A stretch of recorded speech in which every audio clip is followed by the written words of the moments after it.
Maryam punya anak tidak? Punya. Mengandung tidak? Melahirkan tidak? Siapa nama anaknya? Isa. Pertanyaan saya, tapi kan Ustadz sekarang juga banyak namanya Maryam gak punya suami tapi punya anak. Kalau ada sebuah peristiwa disebutkan dalam Al-Quran sampai dengan kebin-bintinya, peristiwa itu tidak akan pernah terjadi lagi di masa akan datang.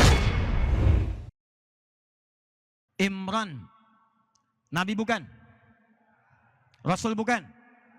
Sahabat bukan? Bukan. Orang soleh bukan? Ada namanya di Quran? Surat keberapa? Ketiga. Nih, Imran ini bukan Nabi, bukan Rasul. Orang biasa seperti kita. Dan Allah memilih Imran bukan Nabi, bukan Rasul. Untuk memberikan contoh di masa depan pada orang-orang yang bukan Nabi dan Rasul supaya meniru persiapan Imran. Nanti supaya membuka peluang kepada setiap orang, ayo ikuti Imran. Sekaligus menepis nanti orang yang kemudian ngeles, ya Allah, saya ini bukan Nabi, saya bukan Rasul. Bagaimana mungkin bisa seperti ini? Kata Allah, hei, saya pernah berikan tugas ini pada orang yang bukan Nabi, bukan Rasul. Jadi kalau dia bisa, kenapa kamu tidak? Sekarang lihat baik-baik. Imran itu siapa istrinya? Hah? Ibu Imran. Kalau Nabi Daud siapa istrinya? Ibu Daud. Kalau Nabi Sulaiman siapa istrinya? Ibu Leman. Aduh. Nabi Ismail siapa istrinya? Bu Mail. Nabi Isa siapa istrinya? Tidak ada. Karena Nabi Isa tidak pernah menikah selama hidupnya. Orang Indonesia itu paling hebat. Begitu disebutkan ibunya, disebutkan nama suaminya. Imran menikah dengan Hannah. Imran orang baik. Hannah perempuan saleha. Nah sekarang perhatikan baik-baik. Imran menikah dengan Hannah, suami dengan istri. Begitu kemudian keduanya berkeluarga akan melahirkan keturunan anak. Begitu lahir kemudian anaknya, siapa namanya? Maryam. Laki-laki perempuan? Perempuan. Sekarang saya tanya Pak, Bu. Bu, Maryam dengan ibunya soleha siapa? Saya ulang. Maryam dengan Hannah lebih soleh siapa? Maryam. Ada yang bilang sama, ada yang bilang Maryam. Ayo kita lihat keterangan Qurannya. Cara mengukur kesolehan itu adalah melihat dengan anugerah Allah yang diberikan kepadanya. Yuk kita lihat baik-baik. Apakah istrinya Imran disebutkan namanya dalam Al-Quran? Tidak. Hanya disebutkan inisialnya saja. Istrinya Imran, istrinya Imran. Dalilnya Quran surah ketiga Ali Imran ayat ke-35. Idh qalat imra'atu Imran. Paling kiri di pertengahan. Hei, perhatikan, pelajari ketika istrinya Imran berdoa. Istrinya Imran berdoa. Tapi Maryam bukan sekedar disebutkan namanya. Tapi menjadi nama surat dalam Al-Quran. Surat keberapa? 19. Ada surat yang namanya surat Hannah? Tidak. Tapi adakah surat yang namanya surat Maryam? Ada. 1. 2. Perempuan normal itu bisa mengandung dan melahirkan kalau kemudian melakukan hubungan seksual dengan suami atau pasangannya yang sah. Hannah melahirkan Maryam karena punya hubungan secara biologis kemudian dengan Imran. Keduanya menikah, berhubungan, melahirkan Maryam. Sekarang perhatikan, Maryam punya anak tidak? Punya. Mengandung tidak? Melahirkan tidak? Siapa nama anaknya? Isa. Pertanyaan saya, apakah Maryam pernah menikah? Apakah Maryam punya suami? Tapi kan Ustadz sekarang juga banyak namanya Maryam gak punya suami tapi punya anak. Di Banten ada tidak? Kalau ada berarti itu bukan orang Banten asli.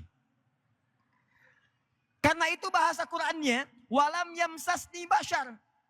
Kata Maryam, ya Allah, bagaimana saya bisa ngandung, melahirkan, padahal saya tidak pernah disentuh oleh laki-laki manapun. Perhatikan detilnya bahasa Al-Quran.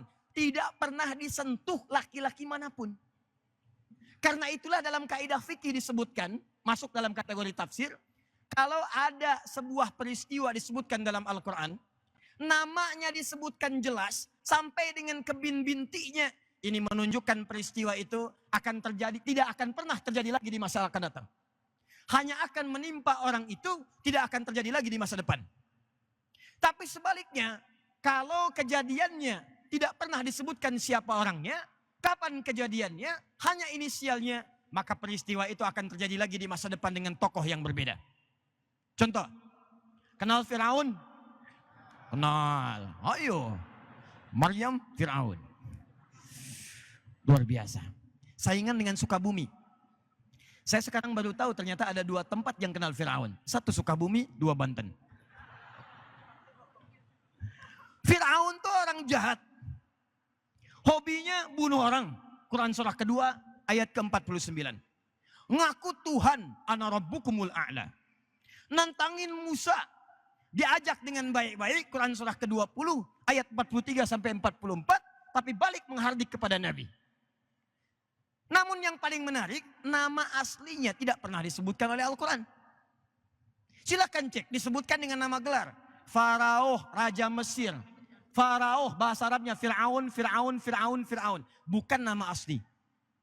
Kenapa menyebutkan bagian dari kedudukannya? Al-Quran ingin memberikan isyarat bahwa kalau orang kemudian berada dalam kedudukan yang sangat tinggi, kalau dia tidak punya kontrol dalam dirinya, maka berpotensi akan kemudian menjadikan kedudukannya sebagai sebuah penyimpangan.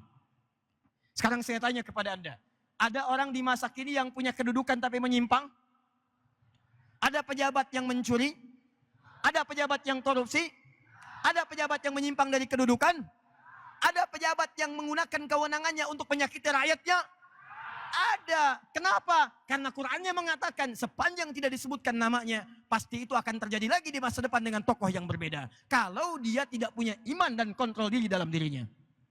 Sebaliknya, kalau disebutkan namanya, ada bin dan bintinya, maka peristiwa itu tidak akan terjadi lagi di masa depan pada siapapun.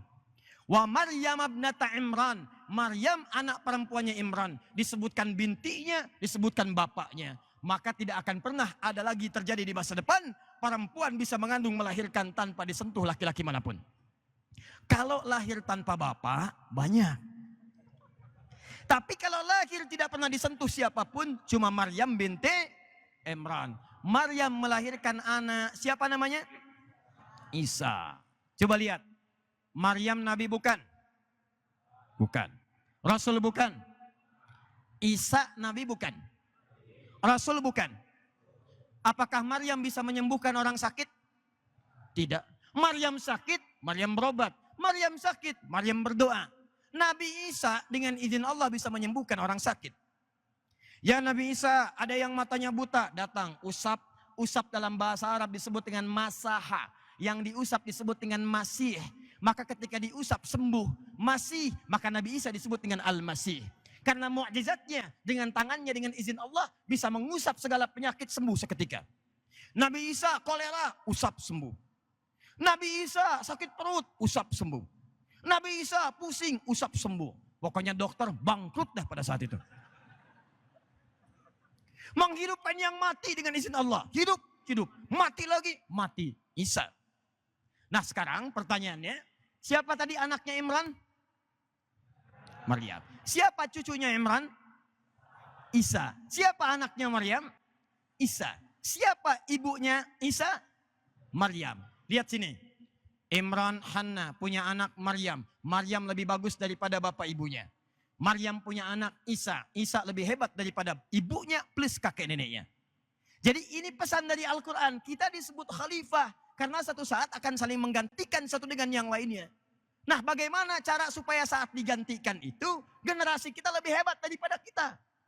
Jangan sampai nanti ada bapak misalnya sekarang belum hafal Quran. Lalu Anda dikaruniai oleh Allah anak keturunan. 1 anak, 2 anak, 3 anak. Cara menyiapkannya. Kalau bapaknya belum hafal, anaknya mesti hafal. Ibunya belum paham hadis, anaknya paham hadis. Kalau sekarang bapaknya jadi kepala bagian, anaknya jadi gubernur di masa depan. Bapaknya gubernur sekarang, anaknya presiden di masa yang akan datang. Kenapa demikian? Karena tantangan di masa depan itu lebih besar dibandingkan dengan tantangan yang kita hadapi sekarang. Pekerjaan bupati di masa lalu mungkin sekarang jadi tugasnya camat. Pekerjaan camat di masa lalu mungkin sekarang menjadi tugasnya lurah. Kalau Anda tidak siapkan generasi kita sebagai pengganti di masa yang akan datang, demi Allah saya katakan akan lemah generasi kita ketika berhadapan dengan dunia nanti. Sekarang kecil Pak, kejadian di Amerika bisa diakses di Serang. Kejadian di Portugal, Masya Allah, bahkan di Spanyol, yang main bola Madrid lawan Barcelona. Yang rame orang Serang. Hiji-hiji, oi. Oh, hiji-hiji. Satu-satu. Yang menang lawan Chelsea, Manchester City, skor 6-0. Yang rame orang Serang. Sampai hafal, Aguero 3 gol, Raheem Sterling 2 gol. Satunya lagi pemain baru. Pelatihnya Pep Guardiola. Ya, yang ngalahin siapa? Pelatih Chelsea namanya Sarri dan seterusnya. Sampai hafal kejadiannya di Inggris diketahui kekinian oleh kita sekarang di sini. Jadi kalau masa kita sekarang tantangannya seperti ini, bayangkan 3, 4, 5 tahun ke depan. Itu luar biasa. Makanya tolong siapkan dari sejak sekarang, bikin sekolah-sekolah yang bagus. Yuk kembangkan pengetahuannya. Kalau MIPA, majukan. Kalau sekolah Quran, jadikan jangan nanggung. Semua madrasah di Banten, muridnya mesti hafal Quran. Semua sekolah hadis, mesti paham hadis.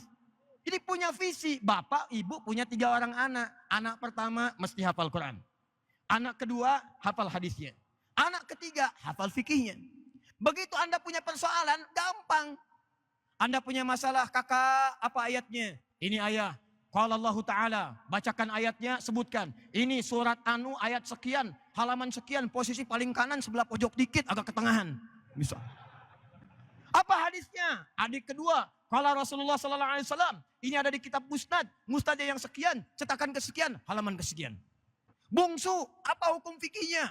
Oh, ada pendapat 4 mazhab. Begini, sampai dengan selesai. Wah, kalau bisa seperti itu demi Allah saya katakan, majlis taklim kosong. Karena semua selesai di rumah. Dan itulah yang disiapkan oleh Nabi SAW. Kita akan saling menggantikan. Nabi kurang lebih memiliki 120.000 orang sahabat. Saya ulang. Nabi memiliki 120.000 orang sahabat. Punya beberapa madrasah. Madrasah di Mekah muridnya 40 orang. Di tempat rumahnya Arqam bin Abi Arqam. Madrasah di Madinah tempatnya Sufah. Samping tempat beliau dekat Raudhah sekarang. Dari 120.000 itu Nabi berhasil menciptakan 2.000 sahabat calon pemimpin di masa depan. Dari 2.000 itu ada 38 panglima yang kualitasnya langsung dididik oleh Nabi SAW. 38 panglima itu 2 panglima yang diantaranya adalah Khalid bin Walid. Itu bisa menaklukkan wilayah Persia dan Romawi. Cuma butuh 2 panglima menaklukkan Persia dan Romawi. Anda bayangkan. Jadi ini bagian yang pertama, kita disebut dengan khalifah karena akan saling menggantikan satu dengan yang lainnya. Maka pastikan siapa yang menggantikan kita lebih baik daripada kita sekarang. Siap insya Allah?